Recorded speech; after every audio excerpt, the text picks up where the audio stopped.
Be bold. Be heard. Welcome to Unmute Your Mic with your host, Jessica Bell.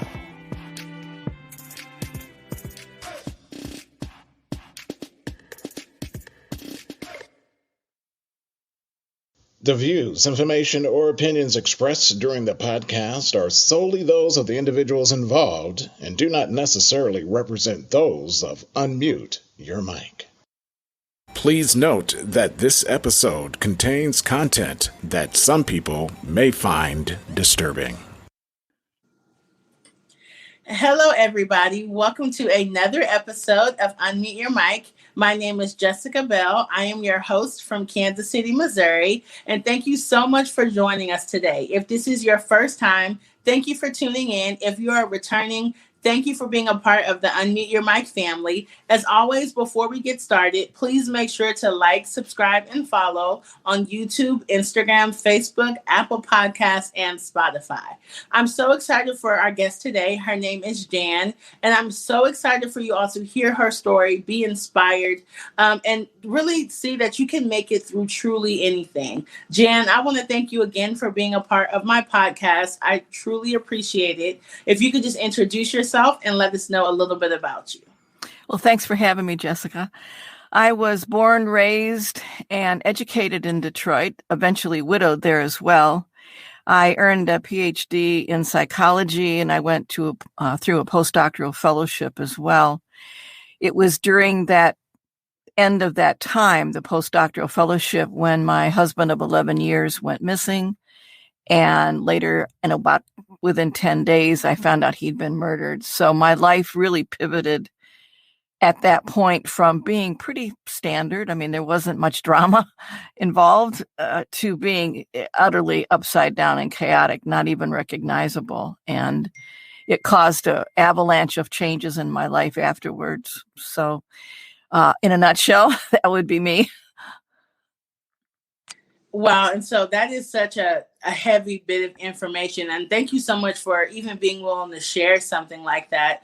Could you just go a little bit deeper into, you don't have to go into the details, but just kind of that feeling of how you had to handle that kind of grief and how you had to start picking up the pieces of your life?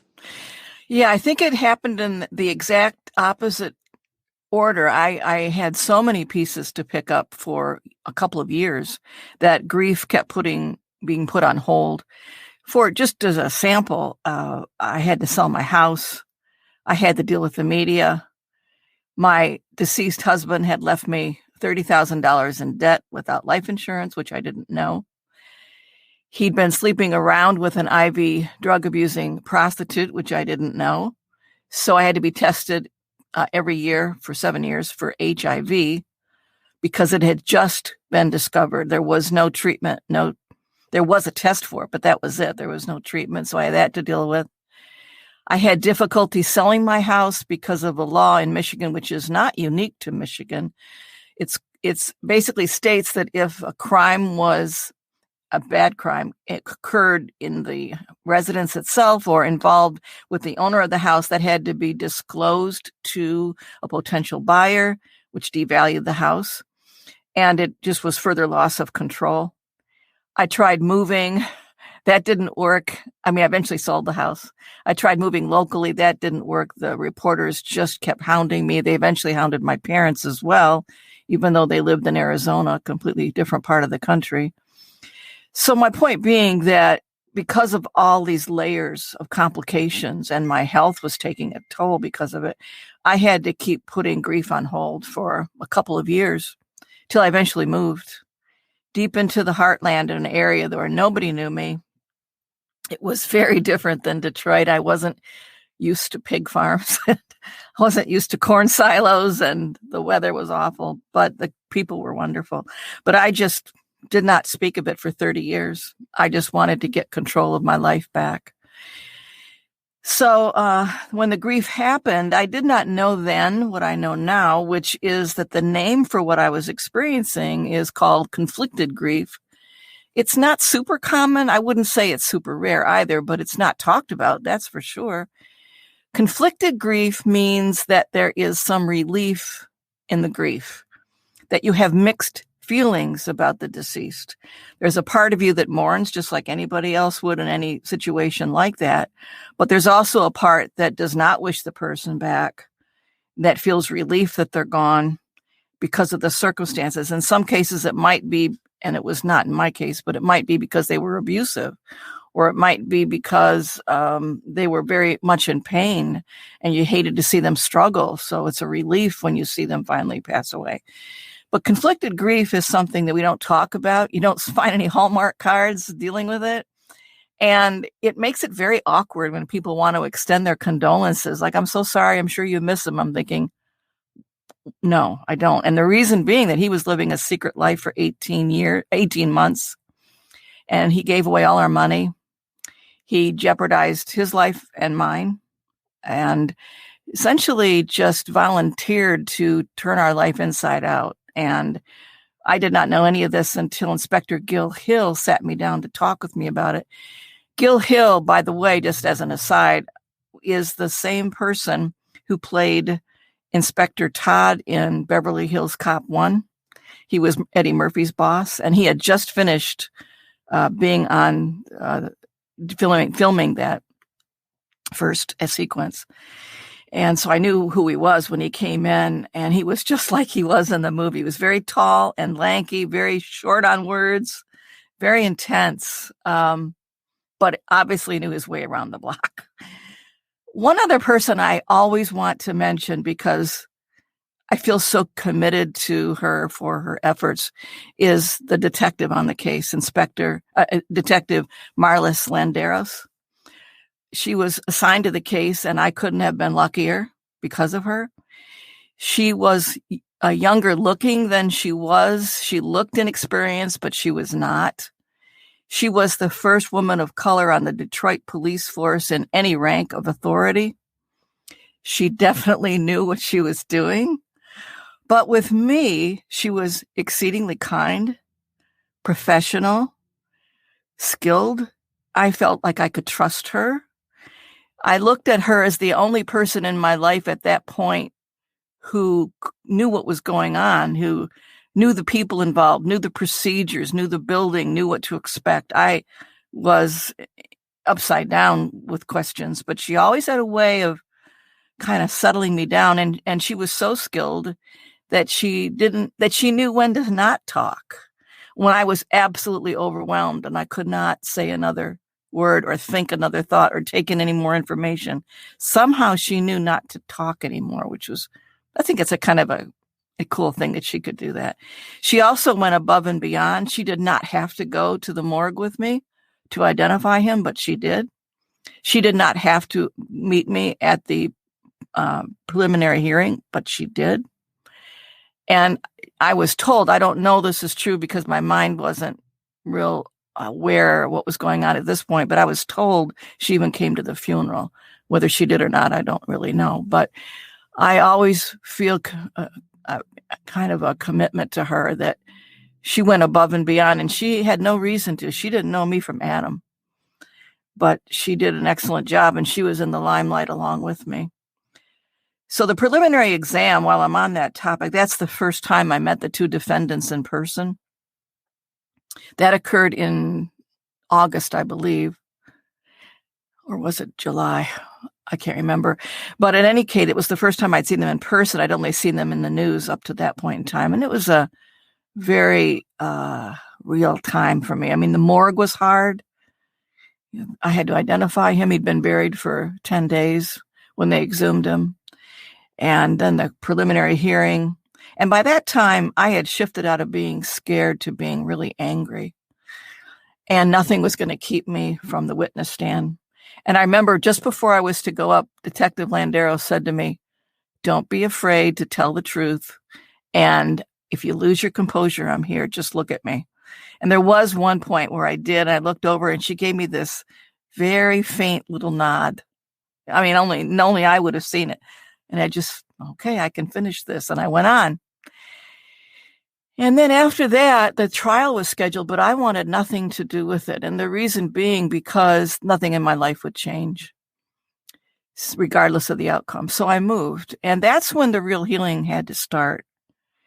So in terms of that, I think, this is back in 1985. So there was no victims resources back then. There was not Marcy's Law. There was not even the internet. There was no place to turn. So I had to kind of rely on myself to figure out what the heck to do because I didn't know anybody in my shoes. And I kind of bumbled my way through it. In retrospect, one of the things there's a few things that really helped me a great, great deal to get past it. It was sequential. It didn't happen all at once. But one of the things that happened was that I adopted 2 special needs sisters, and it gave me a new purpose in life. They'd been languishing in the foster care system, and their mom had been murdered. So that the social worker felt that would be a good connection for us. And I was willing to take both. She said to me, I'll never forget it. She said, well, you don't have to accept both of them. They were 3 and 5 at that point. And I could how could I choose, Sophie's choice. So I said, no, I can't do that. I'll take them both. And so that was, it refocused me, gave me something bigger to think about than myself. The other thing was that I switched from teaching undergraduate to teaching graduate school. The course I wanted to teach was offered to me, which was cross-cultural psychotherapy. And I thought, if I'm going to teach that, I better learn more about other cultures. So I started traveling internationally to remote places all over the world by myself. And I did photography along with it because I thought I could take photographs into the classroom and say, this is what I'm talking about. And boy, did that give me a perspective like nothing else could have. I realized how fortunate I was to have clean water, a roof over my head. I had rights as a woman. I had law enforcement to back me up. I had a career, my education, my health, you name it. So I had all these things going for me that I pretty much had taken for granted. I hadn't thought about it. I hadn't listed it. And once I found that I could be grateful for these things in my life, that was part of the advantage. The other part of it was to look around me and see how other women live in different parts of the world where they have no rights, no access to a healthcare provider, no matter what, where domestic violence is the norm, et cetera, et cetera. And so I came home feeling darn lucky to have the assets that I did. Then what I did is I also decided that I needed to pay attention to my physical health because I'd really not been doing well. So I started working out at the gym, which fortunately allowed me to meet some other women that I really connected with. We met 4 times a week at 6:30 without fail. And if you didn't show up, they would call you and ask, where are you? And we ended up doing triathlons together. And I completed 4, and I was in training for my 5th triathlon when I slipped and fell and broke my arm. And this is a whole nother story we don't have time to get into, but it was an early way that they discovered cancer in me, and because it's a bone cancer. So it turns out that triathlon training saved my life because my bones were incredibly strong and very adapted to the treatments I had to go through. So the international travel was one thing. The adoption was another thing. The triathlon training was another thing. And it all kind of came together to make me get a very big picture of my situation. And eventually what happened was one week, I should say, there was 3 things that happened almost back to back that called me out of my shell because I'd been living really under the radar. Nobody knew about it. After I moved, I didn't talk about it to anybody. One of the things that happened was a coworker was missing, and people were coming up to me and saying, could you imagine having what it's like to have somebody missing in your life? And I'm going, no, I can't imagine. And of course I knew because he'd been missing for 10 days. I mean, I knew what that was like. The other thing that happened that day or the next day was that we had a speaker at work, a physician, who said as a side comment that people who live with a secret for years pay a price physically. And I'm like, ooh, that's not good. I better think about that. So I went back to my office and I'm thinking about what he said. And I looked over at this shelf I have of books in my office. They're still my favorite books that are written by people that talk about what happened to them and how they rose above it. And they come from all different circumstances, like the Chilean miners who were trapped for 69 days underground, or there was a woman who was held hostage along with her daughter unless she robbed the bank that she was the manager of, and so on and so forth. And I got to thinking, if they can tell their story, I can tell my story. So I contacted one of the detectives back in Detroit to tell him I was thinking about writing a book, and I was going to write it as a novel. And he goes, "That's a bad idea. Don't write it as a novel. Write it as a true story." And that was very difficult, but I did it. It took me 6 years. It took a long time because I wanted it right, and I wanted it based on research. I mean, I read 11 pounds of court testimony, and that was when I got to read what Detective Landeros did in her interrogations. And I'm like, whoa, there's a whole other side of that woman I did not know, because she was so kind to me, but she could burrow in when she needed to and not mince words. But at any rate, I wrote the book, and that was helpful. And then I had a relative who still does crime scene cleanup. That's her business, her line of work.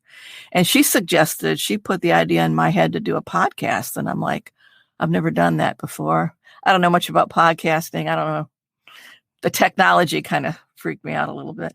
But I found that other podcasters are very supportive and very willing to help. They're not competitive. I did not find that. And so I started out and launched it. And as a result, have met other people like myself. And I think of them as my tribe, kind of. These are my folks that have been through this and from all walks of life. I mean, their circumstances are different, what happened. But I found out that our aftermath, that the consequences of violent death are not unique to each person, that there's fairly predictable what happens. And so that was inspirational to me. It kept me moving forward. And now I'm starting a second book. And so that's where I am today.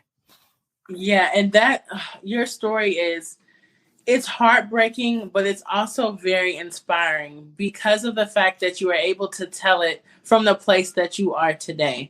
And I love that you kind of broke down the things that you had to do to start moving forward. Because one of my questions is, what made you not give in? Why did you not throw in the that was not even a possibility. I was so angry. I thought those two that killed Al took my money, took my husband, took my peace of mind, took my health, made me leave my house, made me leave my profession because I went from clinical work to teaching. And I thought, I will be doggone if they're going to get one more thing out of me. The best revenge is to be successful. That was not even a question in my mind. I thought, if you got to either learn how to hammer or be the nail, and I was going to learn how to hammer.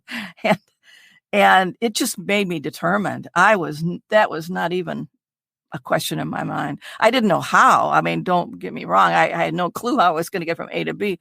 But what I did is I fell back on this training. Part of my training as a psychologist, we were taught that if you want to understand and change behavior, you just simply look at the bio, psycho, social dimensions of a person's functioning. And I thought, well, if I can change my biological or physical functioning, i.e. do triathlons, if I can change my sociological functioning by moving and meeting people around the world, and if I can change my psychological functioning by being appreciative of what I have, then I should do okay. And it did work for me. I'm not saying it's those specific things would work for somebody else. I'm not saying everybody has to do a triathlon or write a book, but I do think we need to connect. I think that's the social part is exceedingly important. To not hide, not become so self-absorbed that you can't reach out. I think that's very, very important. And physically, to do what you realistically can do, whether it's not doing drugs or taking medication or exercising or going for a walk. I mean, you have to attend to yourself physically. And then emotionally I think it is important to look at, yes, some things are bad, but what is in it, that there's got to be something that you can look at, that you can appreciate. I mean, even when I went into cancer treatment, that's what I did. I looked at, I've got the world's best doctors. I've got insurance. I've got my daughter to be my caregiver. As a matter of fact, my daughter was my caregiver for 3 months when I was in cancer. She's a sweetheart. And she was only 22. And I looked at her little face and I said, you look so tired. I hope I haven't put too much on you, because she had a lot to do. My medications, making my appointments, sterilizing the apartment, taking my temperature every hour, so on and so forth. And she said to me, Mom, she said, you saved my life and now I'm going to save yours. I'll never forget that. She's a sweetheart. So, I think it starts with just saying you're not a victim, you're a survivor. You don't have to have it all planned out, but you do have to have a change of your mindset and to say, I am not going to be anybody's doormat. What good's going to come of that? If you want to lie down and be a doormat, well, that's what you're going to get. I mean, there's no future there. So to me, it was not even an option, even though I had no clue how I was going to do it. I just knew I was. And I thought, I'll just take it a day at a time. And I compared me with me. I didn't compare me with anybody else. How am I doing this month versus last month, or this year compared to last year? And because I didn't know anybody else in my shoes initially anyway, but that's how I did it. And it worked for me. And I have found that other people I have talked with on my podcast, the other thing that helped them a great deal was to find a purpose in what they did. Some of them wrote books like I did. Others went on speaking engagements. Another person joined the military because she wanted to get physically fit. She had it's a whole nother story what she went through, but she had reasons to want to learn how to use weapons. And she went into the military, 2 tours of the Middle East, and she's on top of things. And so it's a matter of taking charge of your life and not seeing yourself or defining yourself as a victim, not allowing others to define you that way, and having boundaries. If some people start to treat you like that or try to pull you back down, you just keep those boundaries up and you connect with people that bring out the best in you. You find role models for people that you want to become. Because if I can do it, somebody else can do it. If the people on my podcast did it, other people can do it. There's no doubt in my mind. And I think it's so beautiful, the way that you said it wasn't even an option, right? Like these people took something from you, and so you weren't going to give them anything else. And I think that is really important to talk about that mindset that mindset of like, by any means necessary. I'm going to walk out the calling, whatever it is I'm supposed to do in my life. And I'm not going to give somebody else the permission to take anything else from me. And I know that sometimes that's easier said than done, right? It is. It is. Depending on who you're around a lot. But I looked at Detective Landeros the same way. It's like, I can't imagine all the crap she went through to get where she was. But she did it. And she was darn good at it. And so there's a lot of people that have those challenges. They're different challenges, but have to rise above and have to self-define what they will and will not put up with and stay true to their goals. And you find people that back you up, and you put walls around you with people that will not, or that get in your way, and you stay the course, and it will happen. It will. And so when you finally decided, it's time for me to tell my story, it's time for me to unmute my mind, what was that process like? That was very hard. Very hard. I was so accustomed to going under the radar. And I mean, I wasn't truthful with anybody. I would go to see a new doctor, and, they have those forms you fill out, and have you been married before? I'd say no. And, or if I did say yes, what, are you a widow? Yes. What did he die of? I'd leave it blank. I mean, I just didn't want to go there. So it was very hard to go in reverse. And I think I expected people to jump on me and judge me and be intrusive, and they weren't. I was pleasantly surprised. And but it took months for me to very gingerly tiptoe out of the dark and kind of try this out and see what would happen. And it wasn't automatic. It wasn't instant by any means. And that's why I wanted to write a novel instead of the truth. But once I started getting feedback, it was, even my husband now, when we started dating, I wouldn't even tell him, Because, when you're dating somebody, at some point you ask, have you ever been married before? What happened? I'd say, well, I'm a widow, but I don't want to talk about it. Or I'd say, eventually I'll tell you what happened. And then I'd say, well, he didn't die of natural causes, but I'll tell you what really happened eventually. And it's so exhausting to go into it. I had to have a reason to really want to. In fact, my husband, and we've been married now 16 years, he didn't know the full story till he read the book. I mean, he had to really pull it out of me. But I do it because I think it's important for homicide survivors, which is the name given to us. Sounds kind of weird because you can't survive a homicide, but that's what we're called. Homicide survivors tend to be like I am. They tend to be quiet and in the shadows, don't talk about it. And what that does is allow society to define us and perpetuate myths about us. We're absent from movies. There's not a lot of research on us. So I feel it's important to have a platform to come out of the shadows and to talk about it so that others will do the same. Because for every homicide in the United States, and it's gone up, as you probably know, in the last couple of years to about 20,000 per year now from 18,000. It's been estimated that for every homicide, there's between 8 and 10 people that are deeply and immediately impacted by that homicide. So there's that many more new homicide survivors every year. And that's just the United States. They don't know where to go. So that's the book I'm writing, actually. It's going to be a guide for homicide survivors from the death notification to long-term adjustment, starting with things like the death notification, dealing with the media, planning a funeral, meeting your victim advocate, and so on and so forth down the pike, because there is no manual that really gives you the blow by blow of what to do.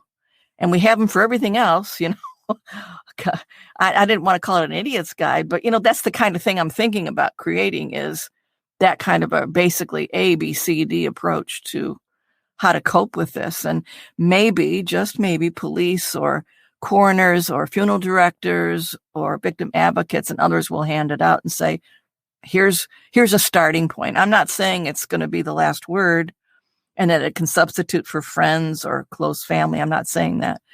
But it will give you a starting point. So that's the thrust of why I'm doing it.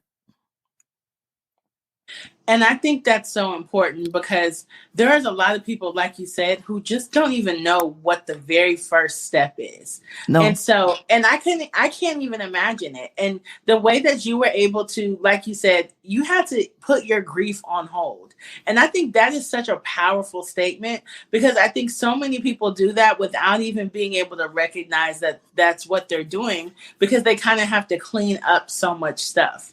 And so I cannot wait until you publish this next book. I can't wait to check out the book that you already have, because I think even with me working with youth and a lot of teenagers who have dealt with significant loss, we don't always know how to have conversations about it. We don't know what they're feeling. And like you said, it's not something trendy or popular or cute. It's not the thing that everybody wants to talk about, but it's really important. And so if you could just take, go ahead. I was just going to say, it's ironic that our culture has so much out there about murder in songs and movies and podcasts, but nothing that trains people for being a homicide survivor. Yeah, because that part's not, it's like, it's almost cool to talk about, or you think about it as if it's like this just mystical fantasy could never happen to you kind of thing. Oh, yeah, but right. Then once it does happen to you, you don't have the resources or anything or people to talk to, because no, and I think a teenager would have it rough because their peers are still in that mindset of, oh, this is cool and it's entertainment and you're grieving, and it's such an alienating experience. You're in two different worlds. Yeah. And so if you could just take maybe a minute or two and talk to the person who is listening, who has maybe experienced this amount of trauma, and they do feel like they want to give up. They maybe haven't reached the mindset of, by any means necessary, I'm going to push through. What is something that you could tell them to just inspire them to keep going and to not give up? I would tell them that every homicide survivor I have spoken with has been in their shoes. We all have had times where we just feel nobody can understand. We don't have the energy to cope with this. We don't have a clue where to begin. And this person that we loved is gone. So what's the point? But for the people that don't give up, they're so glad they did. I have not met a single one that looked back and goes, gosh darn, I wish I'd given up. That was the right thing to do. No, not one of them. They all look back and say, I'm so glad I reached out. And it could be start out as something as simple as taking a walk out in the sunshine around your block. It could be as simple as making a plan with yourself to get up every day, change your clothes, take a shower, eat right, and do self-soothing kinds of things, which is, we could talk about that later, but such as, rocking, listening to music, dancing, things that are movement tend to be very soothing. Try it out. I mean, there are also hotlines that you can call now. There is more resources than there has ever been. Not that there's enough, but I would start by making a pledge to yourself to start out small and recognize that everybody else has been, who's had this happen to them, has been in their shoes. It's like a passage you have to go through. And there's a whole lot out there for you if you're willing to try. Jan, I want to thank you so much for sharing just a little bit of your story. I know we could probably go for 3 hours because there's so much to unpack there, but I want to thank you again for sharing your story, for unmuting your mic, for being bold enough to share these things that not everybody wants to talk about. Can you let my listeners know how they can get connected with you, how they can listen to your podcast, purchase your book, that kind of thing? I made it real simple. Most of the information is simply on my website. So if they were to go to www.jancanty, Ph.D.com, you have the podcast there, you have the book there, and then eventually there'll be the other book listed there. And then the other place that if they have had homicide happen to them, the other thing they can do is I also administer a private Facebook group called Homicide Survivors and Thrivers, and they're welcome to join us. And what makes that group a little different than some, there's not many out there, but what makes this one different from the others is, yes, it's a support group, but the other thing I've done with this group is I have experts that kind of sit on the sidelines, and if they're needed, they'll talk. Like I have a retired homicide detective, I have a grief therapist, a victim advocate, and so forth. And so once in a while, somebody will have a technical question I can't answer, and they'll kind of come out of the woodwork and answer it. So they're there as well. And so there's that option as well for them. And then some people choose not to write anything. They just want to read it, and that's okay. They don't have to put themselves out there if they don't want to. Nobody's going to force them. And so everything that Jan has said is going to be listed below. So if you're watching us on YouTube or Facebook, all the information and the ways to connect with her will be listed below. If you are listening on Apple Podcasts or Spotify, you can go to unmuteyourmic.org and go to our show notes. There you will find more information about Jan, information of how to stay connected with her. And I want to thank you again, Jan, like I said, for sharing your story, for being on my platform today. I do not take it for granted that you came to my space to share part of your story. I want to thank everybody for listening to another episode of Unmute Your Mic. As always, you can like, subscribe, and follow, and meet us on our website, unmuteyourmic.org. Don't forget to be bold, be heard, and continue to unmute your mic to inspire others. Thank you again, Jan. You're welcome. Thank you for having me, Jessica. Of course. Thank you for tuning in to Unmute Your Mic. Be sure to tune in next time when Jessica takes her mic off mute as she continues her journey to find stories that inspire and uplift our communities.